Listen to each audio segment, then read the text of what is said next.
Hello guys! So, welcome po sa aking vlog.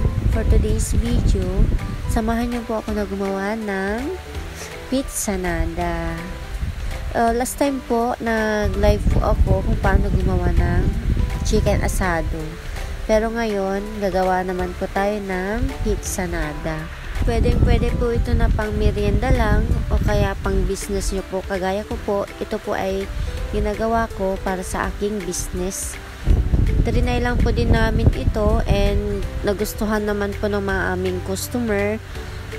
Chicken lang po talaga yung namin, business po namin ng asawa ko, pero nagtry po kami na gumawa ng ganito and nagustuhan nila, kaya ayun, tinuloy-tuloy na lang po namin. Kaya sa mga may negosyo po dyan, try nyo po ito, sobrang ganda po ng benta. Gustong gusto po ng mga customer namin, binabalik-balikan po kasi kami yung laman. Ganon din po yung aming chicken asado, may kasama po yung egg po, kaya binabalik-balikan. Sulit na daw po yung kanilang 30 pesos. Dito po maglalagay po tayo ng sauce.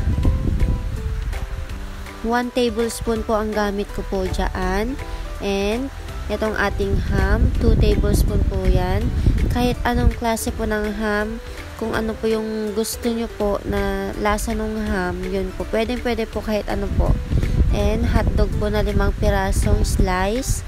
Actually, wala po yung hotdog na idea po namin na isama, pero ginawa po namin siyang for extender na din. Pero masarap po siya. And bell pepper at sibuyas. Pwede po yung bell pepper, green or red, kahit ano po sa inyo, pwede po. Basta po, kailangan po natin siyang igisa in 1 minute, kahit 1 minute po. Both bell pepper and sibuyas, ginigisa ko po yan sa 1 tablespoon oil. Dito naman po, gumamit po ako ng big time cheese. Maganda rin po yan.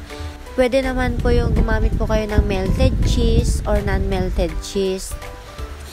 Sa inyo na po yun, kung ano pong brand ang gusto nyong ilagay. Basta po yung sa akin, gumamit po ako ng big time cheese.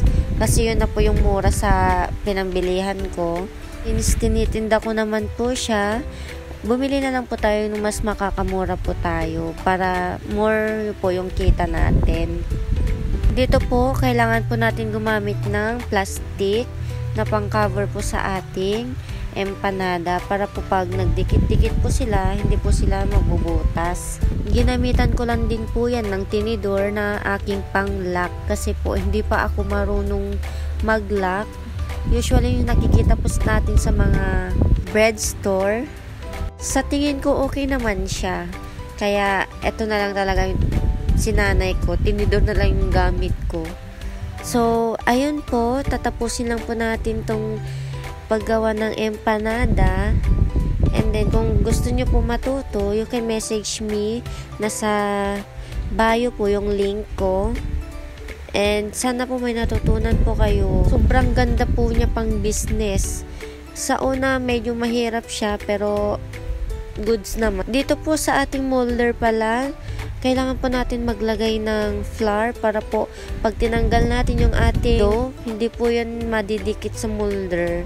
At sa sauce naman po pala, Del Monte po yung gamit ko, sweet style spaghetti sauce po yan. Sobrang sarap po yan sa ating pizza nada. Tamang-tama po yung tamis. Handa po na pambalance sa ating cheese. Ayan po.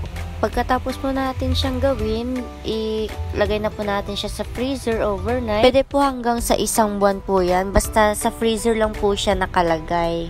Sa pagluluto naman po ng ating empanada, pwede po na direkta na po natin na ipiprito. Pwede na po siyang lutuin na frozen. Basta po naka medium 5 po siya. Para sigurado na po naluto yung loob. And yun lang po. Thank you po sa panonood.